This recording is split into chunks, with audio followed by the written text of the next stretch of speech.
Good morning friends. पहा मित्रांनो, आजचा टॉपिक, आजचा कन्सेप्ट, आज आपण टॉपिक म्हणजे विषय चेंज करून आज आपण फिजिक्सचा अभ्यास करणार आहोत। तर पहा मित्रांनो, आज फिजिक्सची स्टडी करत असताना सर्वात महत्त्वाचा म्हणजे आपल्याला अगोदर सिलेबस माहित पाहिजे। आपण नीटच्या प्रिपरेशनसाठी जे नीटचं प्रिपरेशन करत आहोत त्यासाठी जसं आपण बायोचं पूर्ण सिलेबसनुसार अभ्यास केला, आता आपण फिजिक्सचा अभ्यास करणार आहोत। तर पहा मित्रांनो, फिजिक्सचा अभ्यास करत असताना सर्वात महत्त्वाचा टॉपिक म्हणजे सिलेबस। आपल्याला सिलेबस माहित पाहिजे। जसं आपण 11वी मध्ये फोर्स, कायनेमॅटिक्स जे वेगळे 1D 3D जे पाहिले 2D याच्यामध्ये आपण फिजिक्स पाहिलेलं आहे। या वर्षी आपण चॅप्टर्स म्हणजे सर्वात महत्त्वाचे यावर्षी 12 चॅप्टर म्हणजे 12 चॅप्टर्स आहेत। तर त्या 12 चॅप्टर मध्ये दोन पार्ट पडतात। एक म्हणजे चार्जेस, जे चार्जेसवर जे electrical charge, field, electric potential, capacitor, current म्हणजे जे हे काय जे चार्ज किंवा फोर्स बद्दल माहिती येणार आहे ते म्हणजे पार्ट 1 म्हणजे बुक 1 मध्ये म्हणजे 6 चॅप्टर बनणार आहे। आणि नेक्स्ट म्हणजे सेकंड पार्ट म्हणजे 2 म्हणजे ते जे ऑप्टिक्स, रे ऑप्टिक्स जे आपण नंतरच्या स्लाइडवर पाहणार आहोत। तर पहा मित्रांनो, सर्वात महत्त्वाचा टॉपिक जे आज आपण फिजिक्सची स्टडी करत असताना अगोदर आपल्याला चॅप्टर्स माहित पाहिजे। चॅप्टर्स माहित पाहत असताना सर्वात पहिला चॅप्टर जे आहे इलेक्ट्रिकल चार्ज अँड फील्ड, जे आज जे चॅप्टर पाहणार आहोत ते म्हणजे इलेक्ट्रिकल चार्जेस अँड फील्ड। तर पहा मित्रांनो, या इलेक्ट्रिकल चार्जेस अँड फील्डला इलेक्ट्रोस्टॅटिक सुद्धा असं म्हणू शकतात किंवा आता पहा सेकंड टॉपिक म्हणजे electrical potential and the capacitor. म्हणजे पहा मित्रांनो, इलेक्ट्रिकल चार्ज फील्ड एक चॅप्टर झाला, त्याच्याच अवलंबून म्हणजे त्यालाच रिलेटेड सेकंड चॅप्टर म्हणजे electrical potential and the capacitor. Third नंबरला म्हणजे करंट म्हणजे काय, आपल्या सर्वांना 11वी मध्ये पाहिले आपण जे 7 डायमेन्शन पाहिले, time, electrical motion of the, याच्यामध्ये करंट 5 नंबरला होता। पहा मित्रांनो, फोर्थ चॅप्टर म्हणजे magnetic effect of the current, म्हणजे जे मॅग्नेटिझम असतं, जे मॅग्नेट असतं, जे गुरुत्वाकर्षण शक्ती असते त्याचा करंटवर काय इफेक्ट होतो याच्यावर आपल्याला याची स्टडी करायची। त्याच्यानंतर मॅग्नेटिझम कसं तयार झालं आणि याचे इफेक्ट्स काय आहेत त्याच्यावर एक पाहायचंय। त्याच्यानंतर इलेक्ट्रोमॅग्नेटिक इंडक्शन म्हणजे या दोघांमध्ये अट्रॅक्शन किंवा रिपल्शन कशा प्रकारे होतं करंट मध्ये आणि मॅग्नेट मध्ये, याच्यावर एक चॅप्टर आहे म्हणजे electromagnetism induction and the alternating current, म्हणजे फॉर एक्झाम्पल म्हणजे शॉर्ट फॉर्म मध्ये AC म्हटलं जातं, याला अल्टरनेटिंग करंट। आता पहा मित्रांनो, current is nor create and nor destroy, म्हणजे आपण करंटला तयारी करू शकत नाही आणि डिस्ट्रॉय करू शकत नाही, फक्त आणि फक्त इच ऑर्डर टू द बॉडी म्हणजे काय करू शकतो, ट्रान्सफर करू शकतो। जर आपण आपल्या आता ही जर लाईट पाहिली, आपल्या घरची लाईट असेल तर ती आपण सौर ऊर्जापासून घेतो किंवा जे काही वेगवेगळ्या खनिजापासून किंवा जे वेगवेगळ्या ट्रान्सफर म्हणजे वेगवेगळ्या रूपातली स्थायिक एनर्जी आपण सेकंड ट्रान्सफर करतो। याच्यामध्ये सेकंड म्हणजे दुसऱ्या याच्यामध्ये ट्रान्सफर करतो, याला करंटचं म्हणजे आपण करंट असो, चार्ज असो, आपण क्रिएटेड पण करू शकत नाही आणि नॉर डिस्ट्रॉय सुद्धा करू शकत नाहीत। पहा मित्रांनो, आता आपण पार्ट 1 पाहिलेले, आता आपण काय पाहत आहोत पार्ट 2। पहा मित्रांनो, पार्ट 1 मध्ये आपण जसं इलेक्ट्रिकल चार्ज आणि फोर्स बद्दल पाहिलं। आता या म्हणजे पार्ट 2 जे फिजिक्स आहे क्लास 12 मधील, त्याच्यामध्ये कोणते चॅप्टर येतात 6 मित्रांनो। पहा, सर्वात महत्त्वाचा टॉपिक म्हणजे इलेक्ट्रोमॅग्नेटिक वेव्ह। आता पहा मित्रांनो, वेव्हज म्हणजे काय, तर तरंग, अल्फा, गॅमा, बीटा जे वेगवेगळे तरंग असतात, जे सॅटेलाइट मधून त्याला जे तरंग येतात त्याला वेव्हज असं म्हणतात। अगदी त्याचप्रमाणे जे इलेक्ट्रिक अँड द मॅग्नेटिक म्हणजे जर आपण या ठिकाणी जर लाईट म्हणजे करंट चालू केलं आणि या ठिकाणी मॅग्नेट ठेवलं आणि त्या दोघांमधील जर करंट पाहिले तर याला काय म्हणतात, इलेक्ट्रोमॅग्नेटिक वेव्ह। त्याच्यानंतर रे ऑप्टिक्स पाहायचे मित्रांनो, त्याच्यानंतर आपल्याला वेव्ह ऑप्टिक्स पाहायचे, त्याच्यानंतर मॉडर्न फिजिक्स। पहा मित्रांनो, 11 चॅप्टर काय तर मॉडर्न फिजिक्स मध्ये आपल्याला मॅटरवर पाहायचं, त्याच्यानंतर ॲटमवर पाहायचं, त्याच्यानंतर न्यूक्लियर, ह्या 3 जे बेसिक प्रॉपर्टी असतात त्याच्यावर पाहायचं। त्याच्यानंतर लास्ट चॅप्टर म्हणजे सेमीकंडक्टर। पहा मित्रांनो, याच्यामध्ये सर्वात जास्त जर आपल्याला एक्सपेरिमेंट करून पाहिजे ते म्हणजे इलेक्ट्रोमॅग्नेटिक वेव्ह। याच्यावर पूर्णपणे क्लास 12चा कसं आहे मित्रांनो सांगू का।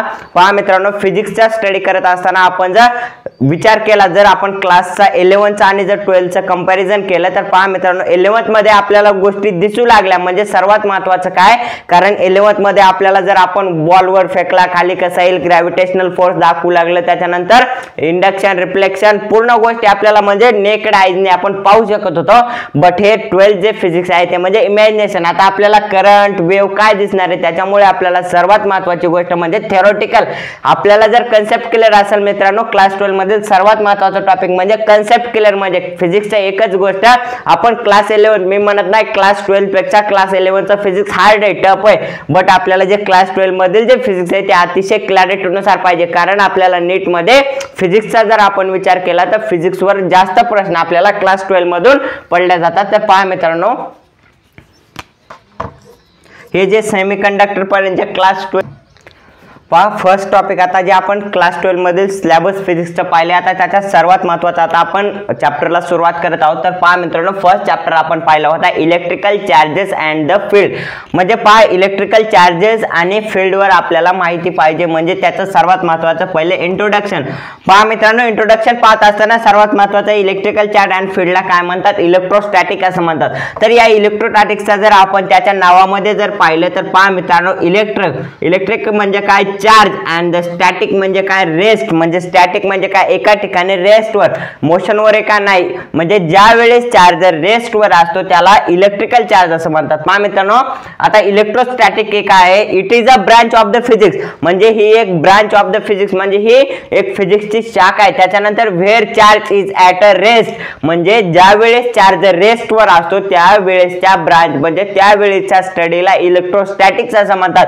जे आपण पार्ट 1 पाहिलं त्याच्यामध्ये चार्ज हा रेस्टवर आहे आणि पार्ट 2 मध्ये चार्ज हा कसा, मोशनवर आहे. यालाच काय म्हणतात, it is a branch of the physics where is a charge is at a rest. पहा मित्रांनो, रेस्टवर असताना force and the electrical field. म्हणजे रेस्टवर असताना दोनच गोष्टी त्याच्यावर इफेक्ट करतात, एक म्हणजे फोर्स आणि सेकंड म्हणजे इलेक्ट्रिकल फील्ड. या दोन गोष्टी आपल्यावर इफेक्ट करतात, त्या म्हणजे इलेक्ट्रिकल चार्जवर.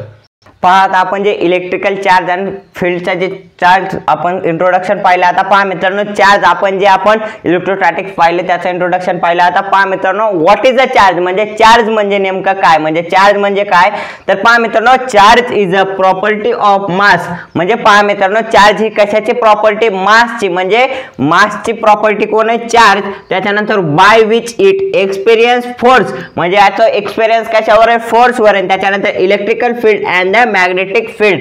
म्हणजे पहा मित्रांनो, चार्ज आणि मास या दोघांचं रिएक्शन झाल्याच्या नंतर त्याचं एक्सप्रेशन कशावर होतं, force and the electrical field and the magnetic field. जसं आपण पाहिलं की इलेक्ट्रोस्टॅटिक मध्ये चार्ज हा रेस्टवर असल्यानंतर फोर्स आणि इलेक्ट्रिक फील्ड त्याच्यावर इफेक्ट करते, अगदी त्याचप्रमाणे त्याच्यावर एक्सपिरियन्स फोर्स कोण आहे, electrical field and the magnetic field. पहा मित्रांनो, त्याच्यावर दोन गोष्टी इफेक्ट करतात, एक म्हणजे electrical field and the magnetic field. पहा मित्रांनो, चार्ज हा कसा असतो, ॲटॉमिक लेवल म्हणजे अतिशय लहान. म्हणजे ॲटॉमिक लेवल म्हणजे कसं, एकदम सिंपल. म्हणजे एकदम सिंपल म्हणजे सर्वात लहान. आपण जर ॲटमच्या मायक्रोस्कोपिक लेवलमध्ये जर आपण त्याची फिगर पाहिली तर त्याचा आपल्याला नेकेड आईजने आपण पाहू शकत नाही. अशी स्टडी म्हणजे या चार्जची झालेली असते.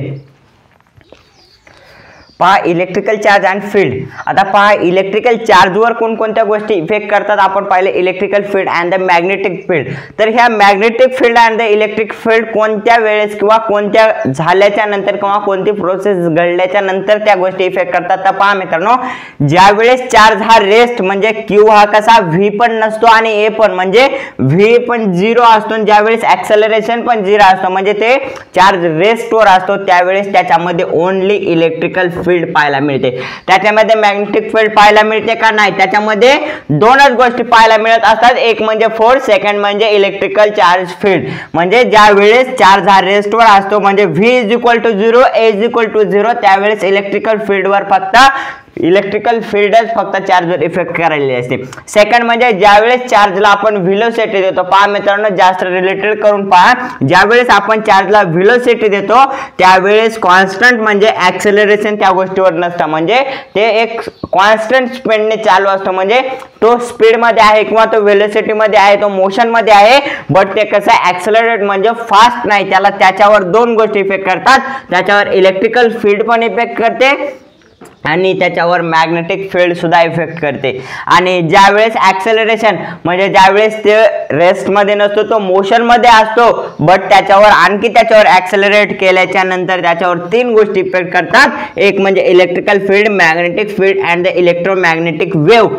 तर पहा मित्रांनो, आता जर आपण याचं जर आपल्या स्वतःच्या लाईफ मध्ये जर याचं फॉर एक्झाम्पल पाहायचं म्हटलं तर रेस्ट पहा मित्रांनो, आता आपण सिंपल बॉडी म्हणजे आता मी या ठिकाणी उभा आहे, यावर माझ्यावर कोण इफेक्ट करायला का नाही, त्याच्यावर फक्त माझ्यावर ग्रॅव्हिटेशनल फोर्स म्हणजे इलेक्ट्रिकल फील्ड इफेक्ट करायला. सेकंड म्हणजे काय, ज्यावेळेस आता आपण सायकलवर जर चालत असताना आपल्यावर दोन गोष्टी म्हणजे इलेक्ट्रिकल फील्ड तर करायलाच असते, त्याच्यानंतर ग्रॅव्हिटेशनल फोर्स सुद्धा आपल्याला म्हणजे पडू देत नसते, म्हणजे त्याच्यावर दोन गोष्टी इफेक्ट करतात. आणि ऍक्सेलरेटेड आपण जर एरोप्लेन पाहिलं, ज्यावेळेस विमान ज्यावेळेस आकाशात उडालेलं असतं त्यावेळेस त्याच्यावर इलेक्ट्रिकल फील्ड, मॅग्नेटिक फील्ड आणि त्याच्यावर इलेक्ट्रोमॅग्नेटिक वेव्ह याच्यानुसार जर आपण चार्जचं सुद्धा असंच आहे मित्रांनो, ज्यावेळेस चार्ज हा रेस्टवर असतो त्याच्यावर फक्त आणि फक्त इलेक्ट्रिकल फील्ड इफेक्ट करायलेले असते, ज्यावेळेस चार्ज हा व्हेलॉसिटी मध्ये असतो त्याच्यावर electrical field plus magnetic field सुद्धा इफेक्ट मारलेले असते.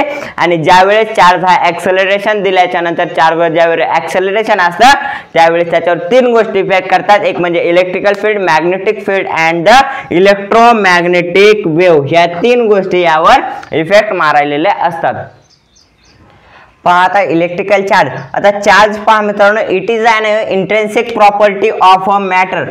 पहा intrinsic property of the matter म्हणजे काय, मॅटरच्या आतली प्रॉपर्टी म्हणजे इंट्रिन्सिक प्रॉपर्टी कशाला म्हणतात, चार्ज ही मॅटरची इंट्रिन्सिक प्रॉपर्टी असते by which experience of the force. मित्रांनो पहा, a body will get charge by losing and the gaining electron. पहा मित्रांनो, इलेक्ट्रॉन हा सर्वात महत्वाचा मॅटरचा गुणधर्म, ॲटमचा कोणत्याही गोष्टीवर इलेक्ट्रॉन असतो मित्रांनो, इलेक्ट्रॉन सर्वात महत्वाची गोष्ट असतो. तर पहा मित्रांनो, इलेक्ट्रॉन कशासाठी महत्वाचा आहे, गेन करण्यासाठी किंवा लूज करण्यासाठी. ज्यावेळेस इलेक्ट्रॉन, आता पहा मित्रांनो, न्यूट्रल बॉडी, आता ही समजा माझी एक न्यूट्रल बॉडी, माझ्याकडे आता समजा माझा मित्र, माझ्या मित्राने जर मला 10 रुपये दिले तर माझ्यावर काय चार्ज म्हणजे इलेक्ट्रॉन किती 10 आला, म्हणजे माझे 5 आणि त्याचे 10 म्हणजे माझ्याकडे 15, मग त्याच्याकडे किती राहिले मित्रांनो, त्याच्याकडे 0 म्हणजे त्याच्याकडे त्याने इलेक्ट्रॉन लूज केला. पहा मित्रांनो, रिलेट करून पहा, अगदी त्याचप्रमाणे चार्ज सुद्धा काय करायलेला असतो, त्याचा इलेक्ट्रॉन द्यायला किंवा दिलेला, एक जण द्यायला म्हणजे कुणीतरी घ्यायला, म्हणजे कुणीतरी निगेटिव्ह व्हायला कुणीतरी पॉझिटिव्ह व्हायले. पण या निगेटिव्ह पॉझिटिव्हचा नेमका खेळ काय, तर पहा मित्रांनो, न्यूट्रल बॉडीचं कसं असतं, आता गेइंग ऑफ द इलेक्ट्रॉन, ज्यावेळेस एखाद्या बॉडीने ज्यावेळेस इलेक्ट्रॉन दिला, म्हणजे ज्यावेळेस एखाद्या बॉडीने इलेक्ट्रॉन दान केला त्यावेळेस ती जी बॉडी असते ते निगेटिव्ह व्हायलेली असते, आणि ज्यावेळेस ते दुसऱ्या बॉडीने ज्यावेळेस त्याच्याकडून इलेक्ट्रॉन घेतला त्यावेळेस ते पॉझिटिव्ह, म्हणजे मी श्रीमंत झालो तो गरीब झाला. अगदी त्याचप्रमाणे ज्यावेळेस इलेक्ट्रॉन देणे म्हणजे काय, निगेटिव्ह होणे, ज्यावेळेस इलेक्ट्रॉन घेणे म्हणजे काय, पॉझिटिव्ह होणे. याला charge is an intrinsic property of the matter by which is experience of the force and a body will get by a charge of the losing and the gaining of the electron. म्हणजे neutral body ज्यावेळेस, आता पहा मित्रांनो, या बॉडीमध्ये कसे neutral, एक plus एक मायनस, जर या बॉडीने जर हे मायनस हा जर इलेक्ट्रॉन ह्याला दिला तर म्हणजे या ठिकाणचा इलेक्ट्रॉन गेल्याच्या नंतर या ठिकाणी पॉझिटिव्ह राहणार, म्हणजे ही बॉडी निगेटिव्ह होणार. याचं उलटा असतं मित्रांनो, आपण म्हणताल की पॉझिटिव्ह म्हणजे पॉझिटिव्ह, तसं नसतं. ज्यावेळेस या ठिकाणी पॉझिटिव्ह असतो त्यावेळेस तो निगेटिव्ह असतो, आणि ज्यावेळेस तो निगेटिव्ह असतो तो त्या ठिकाणी पॉझिटिव्ह असतो. यालाच positive negative the types of the charge हे आपण नेक्स्ट लेक्चर मध्ये पाहणार आहोत. थँक्यू. पहा मित्रांनो, आता जे आपण टाइप्स ऑफ द चार्ज म्हणत होतो, तर टाइप्स ऑफ द चार्ज मध्ये दोन टाइप्स असतात, एक म्हणजे पॉझिटिव्ह आणि एक म्हणजे निगेटिव्ह. आता आपण म्हणताल की न्यूट्रल हा चार्ज नसतो, न्यूट्रल बॉडी असते. पहा मित्रांनो, पॉझिटिव्ह चार्ज आणि निगेटिव्ह चार्जचा कसं असतं, पॉझिटिव्हली चार्जड बॉडी म्हणजे एखाद्या ज्यावेळेस पॉझिटिव्हली चार्ज बॉडी म्हणजे काय म्हटलं होतं आपण, ज्यावेळेस इलेक्ट्रॉन घेतलेला असला म्हणजे पॉझिटिव्ह आणि इलेक्ट्रॉन दिलेला असला म्हणजे निगेटिव्ह. तर पहा मित्रांनो, पॉझिटिव्हली चार्ज बॉडी म्हणजे there is a deficiency of the electron, म्हणजे त्याच्याकडे कशाची डिफिशियन्सी, म्हणजे त्याच्याकडे इलेक्ट्रॉन कसे जास्त आहेत, म्हणजे ॲज कम्पेअर टू द प्रोटॉनच्या संख्येपेक्षा इलेक्ट्रॉनची संख्या ज्यावेळेस जास्त असते त्याला पॉझिटिव्हली चार्ज बॉडी असं म्हणतात. आणि निगेटिव्हली चार्जड बॉडी म्हणजे there is a excess of the electron as compare to the proton, म्हणजे प्रोटॉनच्या संख्यापेक्षा ज्यावेळेस इलेक्ट्रॉन कमी असतात त्याला निगेटिव्हली चार्ज बॉडी म्हणतात. There is the types of the charge म्हणजे यालाच negatively and the positively charge body असं. आता पहा आपण चार्जचं ज्यावेळेस इंट्रोडक्शन पाहत असताना सर्वात महत्त्वाचं चार्जचं डायमेन्शन म्हणजे त्याचं अतिशय बेसिक लेवलपासून माहीत पाहिजे. तर पहा मित्रांनो, रिप्रेझेंटेशन ऑफ द चार्ज म्हणजे चार्जला रिप्रेझेंटेशन कशाने केले जातं, कॅपिटल क्यू किंवा स्मॉल क्यू. पहा मित्रांनो, लक्षात राहू द्या ह्या गोष्टी म्हणजे आपल्याला पेपरमध्ये ज्यावेळेस आपल्याला स्मॉल लेटर्स किंवा कॅपिटल लेटर्स मध्ये दिलेलं असतं त्यावेळेस आपल्याला वाटतं की चार्ज लिहिलेली स्पेलिंग पाहिजे, बट त्या ठिकाणी नुसतं क्यू किंवा स्मॉल क्यू दिलेलं असतं. त्याच्यामुळे सर्वात महत्त्वाचं रिप्रेझेंटेशन ऑफ द चार्ज कशाने केलं जातं, क्यूने केलं जातं. सेकंड गोष्ट पहा मित्रांनो, आता जर आपण चार्जचा फॉर्म्युला पाहिला, पहा मित्रांनो ही स्लाइड अतिशय महत्त्वाची. जर चार्जचा फॉर्म्युला पाहत असताना आपल्याला current divided by the time, ज्यावेळेस आपण करंटला टाइमने डिवायडेड करतो त्यावेळेस आपल्याला चार्ज मिळतो. आणि करंटचा फॉर्म्युला कसा आहे, charge divided by a time. पहा मित्रांनो, सर्वात महत्त्वाची या ठिकाणी एक ट्रिक असते. आपल्याला कोणताही फॉर्म्युला जर फिरवून काढायचा असेल तर या ठिकाणी एकच गोष्ट लक्षात राहू द्या मित्रांनो, आपल्याला कुठलाही ऑल इंडिया म्हणजे ऑल मॅथ्स मधला कुठलाही फिजिक्स मधला फॉर्म्युला काढता येतो. हे एक ट्रायंगल झाला मित्रांनो. पहा मित्रांनो, सर्वात गोष्ट महत्त्वाची ट्रिक आहे. आता ही करंट जर आपल्याला चार्ज, आता पहा मित्रांनो या ठिकाणी चार्ज, आता आपल्याला या ठिकाणी प्रूफ म्हणून आपण चार्जचा अगोदर फॉर्म्युला काढून बघू. पहा मित्रांनो काय करायचं, चार्जला या ठिकाणी इज इक्वल टू च्या इकडे, आता हे इज इक्वल टू, पहा मित्रांनो चार्ज, आता हे चार्ज घेतलं इथं म्हणजे चार्ज झालं काय इकडे झालं, आणि आता करंट काय जाणार इकडे म्हणजे काय, charge is equal to current by a time. पहा मित्रांनो सिंपल, म्हणजे काय करायचं, ज्यावेळेस आपल्याला इकडे ह्या दोन म्हणजे करंटचा काढायचा असेल किंवा टाइमचा, ज्यावेळेस आपण चार्जचा फॉर्म्युला काढत असताना करंट इकडे जाणार, चार्ज इकडे आल्याच्या नंतर करंट त्याची जागा घेणार. आणि ज्यावेळेस आपल्याला करंटचा फॉर्म्युला काढायचा असेल तर करंट इकडे आल्यामुळे काय होणार, चार्ज इकडे जाणार, म्हणजे चार्ज डिवायडेड बाय टाइम. कोणत्याही गोष्टीचा फॉर्म्युला काढत असताना ज्यावेळेस आपण क्लास 11 मध्ये डायमेन्शनल युनिट ऑफ द पाहिलेला आहे फर्स्ट टॉपिक, त्याच्यामध्ये आपल्याला हा फॉर्म्युलाची ज्यावेळेस आपल्याला एनसीईआरटीने सांगितलेली ट्रिक आहे. पहा मित्रांनो, charge is equal to current into time, म्हणजे करंटला कशाने रिप्रेझेंटेशन केलं जातं, करंटला ए ने केलं जातं, टाइमला टी ने केलं जातं, and the representation of the charge ला कशाने, क्यू ने केलं जातं. तर पहा मित्रांनो, Q is equal to I into T. I कशाला केलं जातं, आय हे आय इंट्रिन्सिक प्रॉपर्टी असते, म्हणजे आय आपण इंटेन्सिटीला हे केलं जातं रिप्रेझेंटेशन. आता पहा या चार्जचं जर डायमेन्शन पाहिलं तर ए टी, ए म्हणजे काय करंट आणि टी म्हणजे काय टाइम, म्हणजे याचं डायमेन्शन, चार्जचं डायमेन्शन काय एटी मानलं जातं. आता पहा charge is a scalar quantity. पहा मित्रांनो सर्वात महत्त्वाची basic line, charge is a scalar quantity, म्हणजे त्याला काय डायरेक्शन आहे काय मित्रांनो, चार्ज इकडे जाणार, चार्ज स्ट्रेट, चार्ज इकडे, चार्ज हा पूर्ण वर्ल्ड मध्ये पूर्ण या युनिवर्स मध्ये पसरलेला असतो, म्हणजे charge is a scalar quantity. जर त्याला डायरेक्शन असतं तर आपल्याला एनसीईआरटीचा राईटच मिळ लागला असता. म्हणजे charge is a scalar quantity म्हणजे आपल्याला सर्वात महत्त्वाची लाईन, म्हणजे एका शब्दामुळे आपल्याला पूर्ण गोष्टीचा सोप्या पद्धतीत याचा अभ्यास झालेला आहे. म्हणजे या ठिकाणी जर scalar and the vector quantity मानला असतं तर मग आपल्याला अतिशय न्यूमेरिकल हार्ड गेले असते. म्हणजे charge is only scalar quantity and the charge are always at the added, म्हणजे चार्जला कधीही मायनस करायचं नसतं, charge always at the added. ही आपल्याला एनसीईआरटी मी म्हणत आहे असं नाही मित्रांनो, ही एनसीईआरटीची लाईन आहे. Charge is a scalar quantity and charge as the always at the added, म्हणजे रिप्रेझेंटेशन ऑफ द चार्ज जसं आपण पाहिलं क्यू, हे पूर्णपणे बेसिक गोष्टी आहेत. म्हणजे या करंट चार्ज, आता चार्जचं न्यूमेरिकल पाहत असताना +9c म्हणजे इज इक्वल टू, आता पहा याचा टोटल चार्ज म्हणजे काय, हे जर total charge of the numerical मध्ये पहा मित्रांनो सर्वात बेसिक जे आता स्टार्ट करत आहोत आपण न्यूमेरिकलला, एक म्हणजे आता पहा जर असं आपल्याला बॉक्स मध्ये जर तीन, आता या ठिकाणी 3 चार्जेस दिले, याचं ऍडेड आपण काय म्हणलं होतं की charge always at the added, याला मायनस करायचं असतं का नाही. तर पहा मित्रांनो इज इक्वल टू जर घेतलं +9, आता पहा मित्रांनो हे सी चार्जला काढून टाका, प्लस सी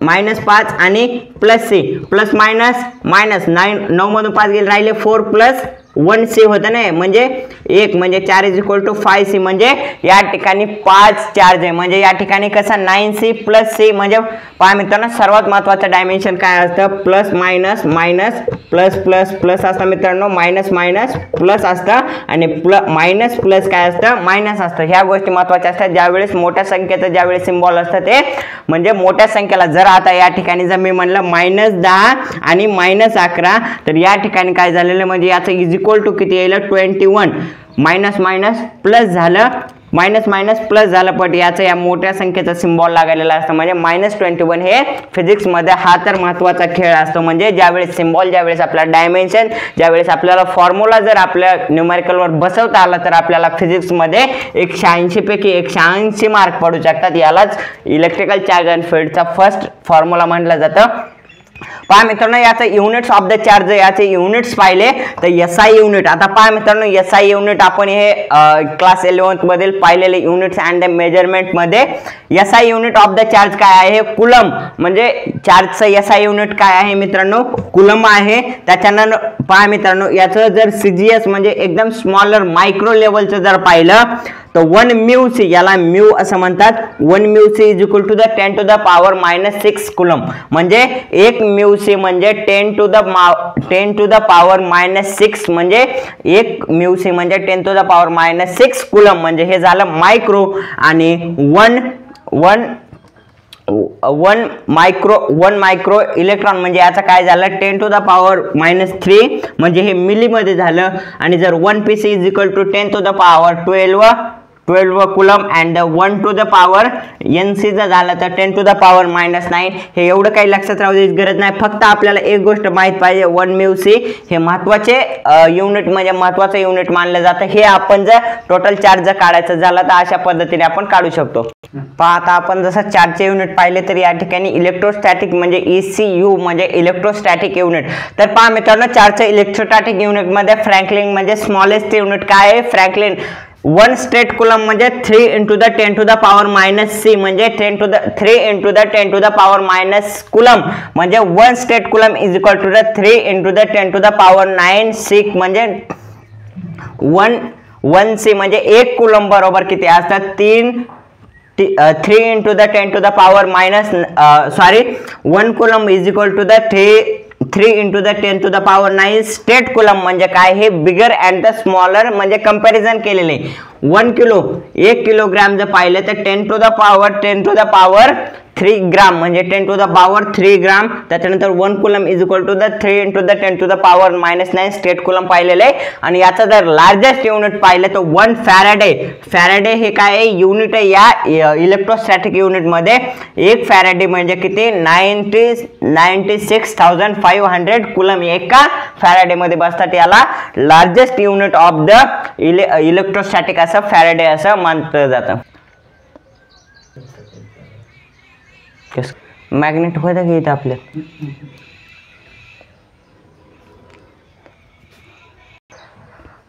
पहा मित्रांनो, आता चार्जचं इंटरॅक्शन ऑफ द चार्ज म्हणजे charge interaction between two charges. म्हणजे चार्ज मध्ये नेमकं दोन मध्ये काय होतं नेमकं, म्हणजे interaction of the charge for the points of the charges.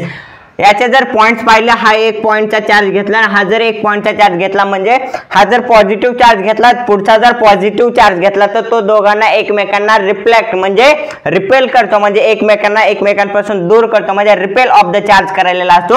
आणि सेकंड म्हणजे जर आपण दोघं पण निगेटिव्ह चार्ज घेतले ते सुद्धा एकमेकांना रिपेल करतात. आणि ज्यावेळेस आपण 1 प्लस आणि 1 मायनस चार्ज घेतो त्यावेळेस ते दोन चार्जेस एकमेकांना अट्रॅक्ट करतात. जसं हे दोन झाले, याला काय म्हणतात, इंटरॅक्शन बिटवीन टू चार्जेस. जसं आपलं जर मॅग्नेट पाहिलं तर पहा मित्रांनो, या ठिकाणी आपण the first experiment of the class 12 of the physics म्हणजे क्लास 12 मधील फर्स्ट एक्सपेरिमेंट आहे या class electrical charge and the field मधला. पहा मित्रांनो, चार्जेस बिटवीन मध्ये इंटरॅक्शन कसं घडलेलं असतं. हे जर दोन घेतले, आपण 2 मॅग्नेट घेतले, ह्या मॅग्नेट हा प्लस हा मायनस, प्लस मायनस या ठिकाणी पहा मित्रांनो, हा प्लस हा बी प्लस, प्लस प्लस काय झालेलं आहे या ठिकाणी प्लस प्लस प्लस काय करायलेलं आहे मित्रांनो, या ठिकाणी रिपेल करायलेलं आहे. म्हणजे या ठिकाणी जर आता हे आपण 1 मॅग्नेटचे 2 तुकडे केलेले असल्यामुळे पहा मित्रांनो, याचा कसं अट्रॅक्ट म्हणजे हा बी प्लस प्लस प्लस काय करायलेला आहे, रिपेल करायलेला आहे. आणि हा बी मायनस आणि हा बी मायनस काय करायलेला आहे या ठिकाणी रिपेल करायलेला असतो.